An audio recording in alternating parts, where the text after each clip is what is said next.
ifnoo maddiina laatiin qabadheettan darba wancaa Carabao Englandin kaleessa Manchester Cityin Itaad irratti Newcastle United injifachuudhaan xumuraaf ga'uu dandeetti jira. Gareen Pep Guardiola tapha kaleessaatiin gama hundaan caalee injifateetti jira. Kubbaa dhibbeentaa 62.7 kan to'ate carrawwan goolii hedduus uumuu danda'ee jira. Goolii 3-1 mo'achuu danda'ee jira Newcastle Unitedin. Gareen kun Premier League Englandin taphoota lamaan darbeen ga'umsi ni mul'isaa ture. Laafaa ta'uu isaatiin wal qabatee tapha kaleessa gargar Newcastle United waliin taphate dura qabxiin galmeessuu eegamaatii ture garuu gama hundaan caaluudhaan goolii 3-1 Newcastle United injifateetti jira. Tapha jalqabaa goolii 2-0 St James Park irratti kan injifachuu danda'e waliigala goolii 5-1 injifate salphaadhumatti xumuraaf darbuu danda'ee jira. Gooliiwwan injifannoo Manchester City Omar Marmush daqiiqaa 7ffaa fi 29ffaa irratti goolii 2 galchuu danda'ee jira. Lammiin Egypt jechuudha. Akkasuma Tijani Reinders daqiiqaa 32ffaa irratti goolii 3ffaa kilabichaa galchuudhaan boqonnaa dura Manchester Cityin goolii 3-0dhaan dursaa boqonnaa ba'e. Boqonnaa deebii fooyyee gara direetti kan seene Newcastle yaaliiwwan jajjaboo taasisaa ture. Antonio Langan daqiiqaa 62ffaa irratti kubbaa Thiagoon mijeesseef gara gooliitti jijjiiruudhaan goolii 3-1 kan mo'amanii. Newcastle United tapha jalqabaas dirree isaa irratti mo'amuu isaatiin walitti goolii 5-1 mo'ameetii jira. Omar Marmush goolii 12ffaa Manchester Cityidhaaf galchuu danda'ee jira. Manchester Cityin egaa tapha xumuraatiin Arsenal waliin Stadium guddicha England Wembley irratti kan taphatu ni ta'a. Tapha kaleessaatiin akka waliigalaatti Cityin jechuudha kubbaa to'atee taphachuutiin dabalataa carrawwan goolii 18 uumee jira. Newcastle 12 kan kallattii isaanii eeggatan Cityin 8 Newcastle 5 uumuu danda'aniiti jiru. Kubbaa rogaa Cityin 5 argate Newcastle 4 argachuu danda'eeti jira jechuudha. Gara gooliitti yaaliiwwan taasifaman carrawwan argaman gara gooliitti jijjiiruudhaan gareen Pep Guardiola Manchester Cityin olaantummaa fudhatee milkaa'uu danda'ee jira. Manchester Cityin xumura barichaatiin Pep Guardiolaan gargar ba'uu danda'a jedhamaati jira. Pep Guardiola malee Manchester Cityin akkam ta'uu danda'a kan jedhu ni eegama. Garuu ammatti kilabichi morkii wancaa hedduu keessa jiraachuun isaa beekamaadha. Premier League Englandin ga'umsi Arsenal mul'isaa jiru akkasuma Manchester Cityin immoo morkataa ta'e itti fuudhabuun barichaan wancaan Premier League England kan Arsenal ni ta'a fi kan tilmaamaatee jiru yookiin eegamaatee jiru Manchester Cityin wancaa Carabao England dabalatee wancaa Champions League fi akkasuma fi Englandin qabxiin inni galmeessu xumura barichaatiin Pep Guardiolaatiif gaggeessaa gaarii ni ta'a fi kan eegamaatee jiru. Ammatti garuu Manchester Cityin bakka Pep Guardiola eenyu fiduu danda'a kan jedhu kan eegamu ta'uu isaati jechuudha. Wancaa Coppa Italiaatiin yookiin wancaa Itaaliyaatiin kaleessa Inter Milan Torino injifatee walakkaa xumuraatiif darbeetii jira. Inter Milan goolii 2-1 Torino kan injifachuu danda'e Boonii fi Diouf daqiiqaa 35ffaa fi 47ffaa irratti gooliiwwan injifannoo Inter galchaniitii jiru. Kubbaawwan kanneen Kamaatee fi Marcus Thuram mijeessanii jiru. Goolii tokkitti Torino mo'amuu jalaa hin baasin Kulenovic daqiiqaa 57ffaa irratti taphataa galcheedha. Kaleessa injifachuu isaatiin walakkaa xumuraatiif ga'uu danda'eetii jira jechuudha. Wancaa Copa del Spainin walakkaa nuusa xumuraatiin kaleessa jechuudha. Real Betis Atletico Madrid waliin ni taphatu. Egaa kaleessa taphoonni taphataman hedduun isaanii wancaa dorgommii wancaa biyya keessaati jechuudha. Qabxii kaleessa galmaa'ee biraatiin wancaadhuma Copa del Spain jechuudha. Real Sociedad Retinala Deportivo Alaves goolii 3-2 injifateetii jira. Akkasuma Athletic Bilbaonis goolii 2-1 Valencia mo'achuu danda'eetii jira jechuudha. Har'a wancaa Copa del Spain kana Real Betis Madrid Atletico Madrid waliin halkan sa'aatii 5 irraa eegaluudhaan morkiin taasisanii eegama. Taphni Atlanta fi Juventusis walakkaa xumuraatti darbuudhaaf morkiin gaggeeffamu akkasuma xiyyeeffannoo argateetii jira. Wancaa Coupe de Francein Strasbourg Monaco waliin sa'aatii wal fakkaataatti jechuudha. Marsaa mo'atanii darbuutti taphni kun sa'aatii 5 irraa eegalee morkiin gaggeessan ni eegama jechuudha. Odeeffannoo biraatiin kan argannu N'Golo Kanteedha. Taphataan duraanii kilaba Chelsea N'Golo Kanteen ifatti taphataa Fenerbahce ta'uusaa mirkaneessee jira. gana 34 irratti argamanii Golo Kanteen hamma bara 2028tti kilaba kana waliin kontraata isa tursiisu mallatteessee jira. Kilaba Turk Fenerbahceedhaa fi kan mallatteesse sarara gidduu irratti yaalii taar keessatti yeroo dinqii dabarsee taphattoota sarara gidduu irratti kennaa addaa fi akkasuma ga'umsa olaanaa qabaachuudhaan waggoota fuullaan keessaa Golo Kanteen isa tokkodha. Amma gara kilaba Tarkiyyee imaluudha kan gabaafame. Meesiidhaan wal qabatee gara kilaba ijoollummaa isaatti deebi'uu danda'a jedhamaati jira. Lionel Andres Messi amma Inter Miami keessatti argama. Kilabni ijoollummaa isaa Old Boys taphataa duraanii isaanii kan yookiin Lionel Messi gara kilaba kanaatti deebisuudhaaf hojiiwwan garaagaraa hojjetaa akka jirudha. Piroojeektiin guddaan Messi gara kilaba ijoollummaa isaatti deebisuudhaaf hojjetamaa jiru kun hamma pirezidaantii Federeeshinii Kubbaa Miilaa Arjentiinaatiin deeggaramutti ga'ee jira jedhamee jira. Pirezidaantiin Federeeshinii Kubbaa Miilaa Arjentiinaa akkasuma kantiibaa magaalaa Rosario taphataa kana yookiin Lionel Messi gara Old Boys akka deebi'uuf hojiiwwan garaagaraa hojjetaa akka jiranidha kan gabaafame. Yeroo 8 Ballon d'Or fudhatee jira Lionel Andres Messi Inter Miami waliin hamma bara 2028 ni tura. Inter Miami waliin kontraata qabu erga xumureetti booda gara kilaba isaa ijoollummaatti yookiin Old Boys deebi'uudhaaf akka hojjetamaa jirudha kan himame.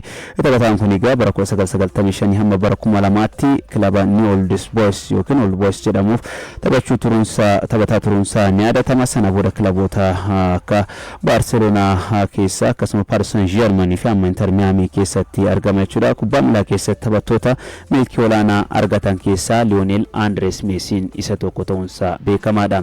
83 irratti yaa'anii nu barreessan hedduun naga qabaati kan jiru. Abdii Abdallaa magaalaa Abbaaduulaarraa nuuf barreesse. Jaabir Abdurrahmaan Qeellam Wallaggaarraa Hussein Geetaachuu Iloo Abbaaboorerraa Leencoo Abdallaa Harargee Lixaa Daaroo Labuurraa Najiib Barruu Iloo Abbaaboorerraa Uzeefi Gaali Jimmaarraa Naasiir Takka godina Jimmaarraa Milkeessaa Caalaa Yubdoorraa Barisoo Ahmad Harargee Lixaa Daaroo Labuurraa Mararaa Bashaa jedhama jechuudha. Wallagga Lixaa Sayyoonoleerraati nu barreesse. Guutamaa Taayes maamila keessan ta'uun barbaada jedhee simanneeti jira. Boggaalaabiyoot Jimmaarraa namoota nu barreessan hedduu keessan keessaa muraasa kan yaamedha.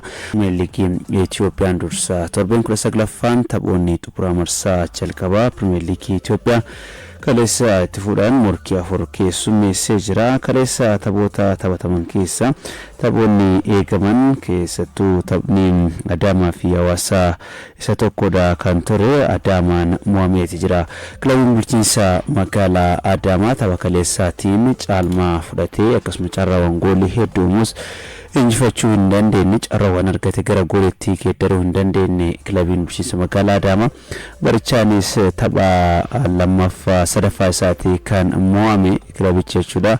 Kan dura tapha lama mo'amee ture. Kaleessas tapha Hawaasaa waliin taphate goolii 2-0 uumsaatiin barichaan tapha 3 mo'ameeti jira jechuudha. Kilabichi akka walii galaatitti hanqina goolii galchuu taphattiin fooyyessa jedhamee eegamus ammallee goolii galchuudhaaf rakkachaatti jira. Akka walii galaatitti goolii 15 galchee jira. Gooliin 14 itti galee jira. Kana jechuun kan agarsiisu baay'ina goolii galchuu fi kan itti galus wal madaalaa yookiin walitti siqaa ta'uu isaati. Garaagarummaa goolii tokko qofaadha gidduu isaanii kan jiru. Goolii qulqulluu tokko qabachuudha. Kilabiin bulchiinsa magaalaa Adaamaa qabxii 28 sadarkaa 6ffaarra turuudhaaf dirqameeti jira. Kaleessa osoo injifatee carraa garaagarummaa dursaa liigichaa yookiin durstoota liigichaa waliin qabu ni dhiphisa ture.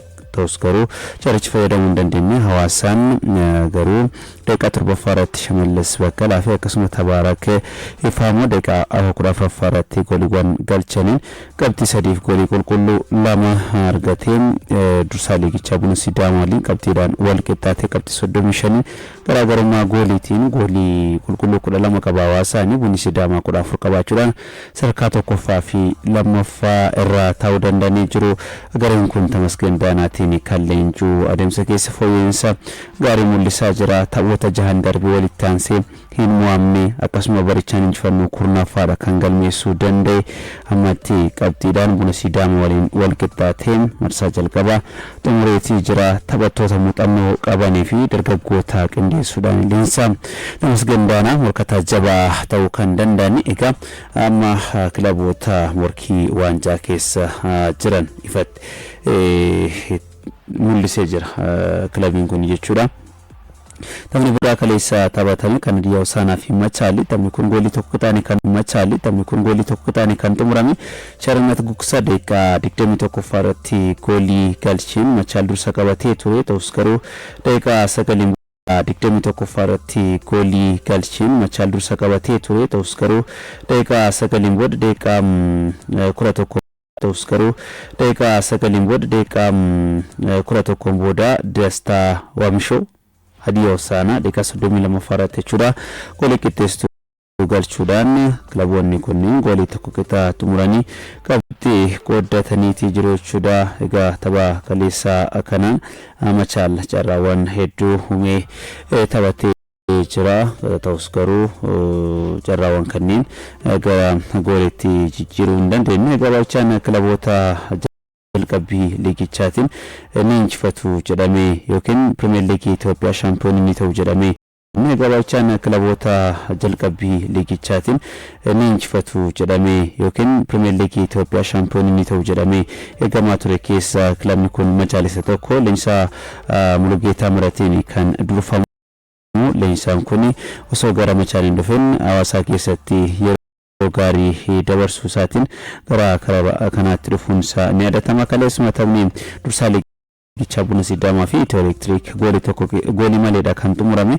Bunni Sidaamaa tapha kaleessaa irratti carraawwan goolii hedduu uumee akkasuma yaaliiwwan jajjaboo hedduu taasisee garuu milkaa'uu hin dandeenye. Dursaa Pirimeer Liigii Itoophiyaatti Bunni Sidaamaa kilabiin kun taphoota torbee shanan darbe keessaa tokko faadha kan injifachuu danda'e. Taphoota kanneen irraa qabxii 15 argachuu qabu keessaa qabxii 6 kan argate. Tapha tokko injifatee 3 qixa ba'ee tapha tokko mo'amuudhaan amma Hawaasaadhaan wal qixxaateeti jira. Nageellee Arsiinis har'a kan injifatu yoo ta'e ni qixxaatanii Even Faasil tapha qixxeessituu tokko kan qabu dabalatee tapha lamaan kan injifatu yoo ta'e dursummaa liigichaa Buna Sidaamaa irraa fudhachuudhaan marsaa jalqabaa taphoota Pirimeer Liigii Itoophiyaa olaantummaadhaan xumuruudhaaf carraa bal'aadhaa kan qabu. Kilabichi kaleessa carraawwan argateetti fayyadamuu dhabuu isaatiin amma qabxiidhaan kilaboota biroo waliin wal qixxaachuudhaaf dirqameeti jira. Taphni biraa kaleessa taphatame kan kilaba bulchiinsa magaalaa Shaggarii fi Midira Gannat Shiree gidduutti geggeeffamedha. Taphni kun istaadiyoo Finfinneetti taphatame. Goolii malee xumurame. Shaggar kaleessas milkaa'uu hin dandeenye. Kilaboonni kunneen lamaan isaaniitu osoo injifatanii carraan sadarkaa gadii keessa ba'uudhaaf qaban bal'aadha kan ture. Ammallee kilaboota yaaddoo gadii keessatti argaman keessa lamaan kunneen yookiin Shaggarii fi Midira Faarraatti kan argamu jechuudha. Pirimeer Liigiin Itoophiyaa kun har'allee itti fuudhaan taphoota afur ni keessummeessa. Keessattuu taphoota har'a eegaman keessaa kilabni bulchiinsa magaalaa Nageellee Arsii fi Maqalee Sabaa Indarstaan murkiin geggeessan ni eegama. Taphni kilaboota kanneenii kan taphatamu Adaamaa Istaadiyeemii Yuunivarsiitii Saayinsii Teekinooloojii Adaamaatti sa'aatii 12 irraa eegalee Nageellee Arsii fi Maqalee Sabaa Indarstaa gidduutti kan taphatamu. Nageellee Arsiin kilaba amma shaampiyoonummaadhaaf morkatuudha. Maqalee Sabaa Indarstaan kilaba yaaddoo gadii keessa ba'uudhaaf tattaafachaa jirudha. Kanaaf murkiin kilaboota kanneenii bifa lama qabaatus tapha cimaa fi hawwataa ni ta'a kan eegamu. Nageellee Arsiin qabxii 32 sadarkaa sadaffaadhaatti argama. Yoo injifate qabxii 35 gaachuudhaan dursitoota liigichaa Buna Sidaamaa fi Hawaasaa waliin kan qixxaatu ni ta'a. Kilabiin kun egaa bara kana osoo hin eegamiin ga'umsa ajaa'ibaa mul'isaa jira. Taphoota torbee shanan darbee keessa tapha tokko faadha kan mo'ame. Taphoota sadii injifachuudhaan tokkoon qixa qabxii 15 argatu qabu keessaa qabxii 10 argachuu dandeetti jira jechuudha. Kilabiin bulchiinsa magaalaa Nageellee Arsii har'a tapha Maqalee waliin qabu kana irraa qabxii akkamii galmeessuu danda'a kan jedhu sa'aatii 12 irraa eegalee murkiin geggeessu ni eegama jechuudha. Taphni eegamu biraa istaadiyeemii Finfinneetti kan shaampiyoonii liigichaa Madiin Itoophiyaa fi Faasil gidduutti taphatamuudha. Faasil barichaan kilaba ga'umsa fooyyee mul'isaa jirudha. Keessattuu Yohaannis Saalee osoo leenjisaa garee biyyaalessaa Itoophiyaa ta'anii gara garee biyyaalessaatti himalin dura tapha tokko illee hin mo'amne ture. Kilabiin kun ammas murkii waancaa keessa jira. Garaagarummaan dursaa liigichaa waliin qabu qabxii 3 qofaadha. Tapha qixxeessituu tokkos ni qaba. Tapha qixxeessituu dabalatee taphoota lamaan kan injifatu yoo ta'e garaagarummaa qabxii 3tiin carraa liigicha dursuu ni qabata. Madiin Itoophiyaa waliin sa'aatii 7 irraa eegalee istaadiyeemii Finfinneetti kan taphatu jechuudha. Bahaar Daaris sa'aatii 9 irraa eegalee shaampiyoonii Pirimeer Liigii bara 2016 kan ta'e Baankii baankii daldala Itoophiyaa waliin istaadii yuunivarsiitii saayinsii fi teekinooloojii Adaamaatti sa'aatii 9 irraa eegalee taphatu ni ta'a. Bahar Daaris ta'e baankiin daldala Itoophiyaa tapha kana injifachuudhaaf kan morkatanii keessattuu baankiin yaaddoo gadii keessaa fagaachuudhaaf akkasuma Bahar Daar garaagarummaa dursitoota waliin qabu mochuudha. Premier League Itoophiyaa kun har'allee itti fuudhan taphoota afur ni keessummeessa. Keessattuu taphoota har'a eegaman keessaa kilabni bulchiinsa magaalaa Nageellee Arsii fi Maqalee Sabaa Indarstaan murkiin gaggeessan ni eegama. Taphni kilaboota kanneenii kan taphatamu Adaamaa Istaadiyeemii Yuunivarsiitii Saayinsii Teekinooloojii Adaamaatti sa'aatii 12 irraa eegalee Nageellee Arsii fi Maqalee Sabaa Indarstaa gidduutti kan taphatamu. Nageellee Arsiin kilaba amma shaampiyoonummaadhaaf morkatuudha. Maqalee Sabaa Indarstaan kilaba yaaddoo gadii keessa bu'uudhaaf tattaafachaa jirudha. Kanaaf murkiin kilaboota kanneenii bifa lama qabaatus tapha cimaa fi hawwataa ni ta'a fi kan eegamu. Nageellee Arsiin qabxii 32 sadarkaa sadaffaarratti argama. Yoo injifate qabxii 35 gaachuudhaan dursitoota liigichaa Buna Sidaamaa fi Hawaasaa waliin kan qixxaatu ni ta'a. Kilabiin kun egaa bara kana osoo hin eegamin ga'umsa ajaa'ibaa mul'isaa jira. Taphoota torbee 5 darbee keessa tapha tokko qofaadha kan mo'ame. Taphoota sadii injifachuudhaan tokkoon qixabee qabxii 15 argatu qabu keessaa qabxii 10 argachuu danda'eeti jira jechuudha. Kilabiin bulchiinsa magaalaa Nageellee Arsii har'a tapha Maqalee waliin qabu kana irraa qabxii akkamii galmeessuu danda'a kan jedhu sa'aatii 12 irraa eegalee murkiin geggeessu ni eegama jechuudha. Taphni eegamu biraa istaadiyeemii Finfinneetti kan shaampiyoonii liigichaa Madiin Itoophiyaa fi Faasil gidduutti taphatamuudha. Faasil barichaan kilaba ga'umsa fooyyee mul'isaa jirudha. Keessattuu Yohaannis Saalee osoo leenjisaa garee biyyaalessaa Itoophiyaa ta'anii gara garee biyyaalessaatti imalin dura tapha tokkollee hin mo'amne ture. Kilabiin kun ammas murkii waancaa keessa jira. Garaagarummaan dursaa liigichaa waliin qabu qabxii 3 qofaadha. Tapha qixxeessituu tokkos ni qaba. Tapha qixxeessituu dabalatee taphoota lamaan kan injifatu yoo ta'e garaagarummaa qabxii 3tiin carraa liigicha dursuu ni qabata. Madiin Itoophiyaa waliin sa'aatii 7 irraa eegalee istaadiyeemii Finfinneetti kan taphatu jechuudha. Bahar Daaris sa'aatii 9 irraa eegalee shaampiyoonii Pirimeer Liigii bara 2016 kan ta'e baankii daldala Itoophiyaa waliin istaadiyeemii Yuunivarsiitii Saayinsii fi Teekinooloojii Adaamaatti sa'aatii 9 irraa eegalee taphatu ni ta'a. Bahar Daaris ta'e baankiin daldala Itoophiyaa tapha kana injifachuudhaaf kan morkatanii keessattuu baankiin yaaddoo gadii keessaa fagaachuudhaaf akkasuma Bahar Daar garaagarummaa dursitoota waliin qabu sa'aatii 7 irraa eegalee istaadiyeemii Finfinneetti kan taphatu jechuudha. Bahar Daaris sa'aatii 9 irraa eegalee shaampiyoonii Pirimeer Liigii bara 2016 kan ta'e baankii daldala Itoophiyaa waliin istaadiyeemii Yuunivarsiitii Saayinsii fi Teekinooloojii Adaamaatti sa'aatii 9 irraa eegalee taphatu ni ta'a. Bahar Daaris ta'e baankiin daldala Itoophiyaa tapha kana injifachuudhaaf kan morkatanii keessattuu baankiin yaaddoo gadii keessaa fagaachuudhaaf akkasuma Bahar Daar garaagarummaa dursitoota waliin qabu.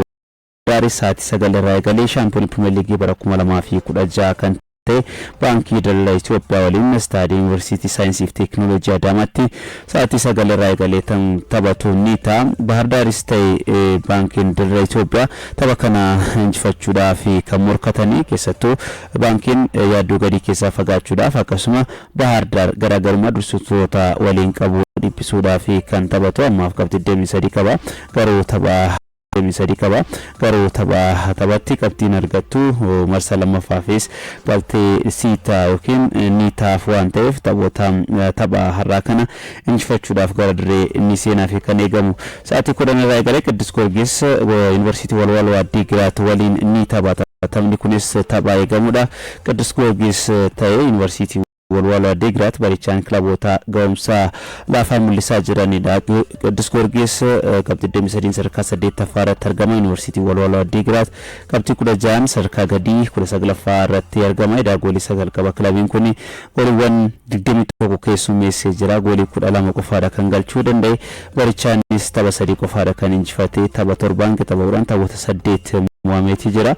Kilabiin taphoota hedduu mo'amuudhaan isaa ol jiru Arbaa Mincii qofaadha taphoota 9 injifatamuudhaan. Kanaaf Yuunivarsiitii Walwaloo Addiigiraat injifannoo 4ffaa barichaa galmeessuudhaaf morkiin Qiddus Goorgis waliin geggeessuu ni eegama jechuudha. Pirimeer Liigii Itoophiyaa kanaan Buna Sidaamaatti dursaatti kan jiru garaagarummaa gooliitiin Hawaasaa caalee. Hawaasaanis qabxiin qixa qaba garuu gooliidhaan caalamee sadarkaa 2ffaa irratti argama. Nageellee Arsiin qabxii 2002 sadarkaa sadaffaarratti argama. Faasel qabxii qixa qaba garuu garaagarummaa gooliitiin Nageellee Arsiin caaluudhaan sadarkaa afuraffaarra taa'ee jira. Machaal, Adaamaa, Itiyoo Elektiriik, Qiddus Goorgis, Bahar Dar akkasuma Mirgannat Shireechuudhaan sadarkaa 10 jiru qabatanii jiru. Sadarkaa gadii keessa Walaayittaa Dichaa, Yuunivarsiitii Walwalaa Digraatii fi Arbaa Minciitu argama jechuudha. Lammaffaarra taa'ee marsaa jalqabaa Pirimeer Liigii Itoophiyaa xumuruudhaaf dirqameetii jira jechuudha.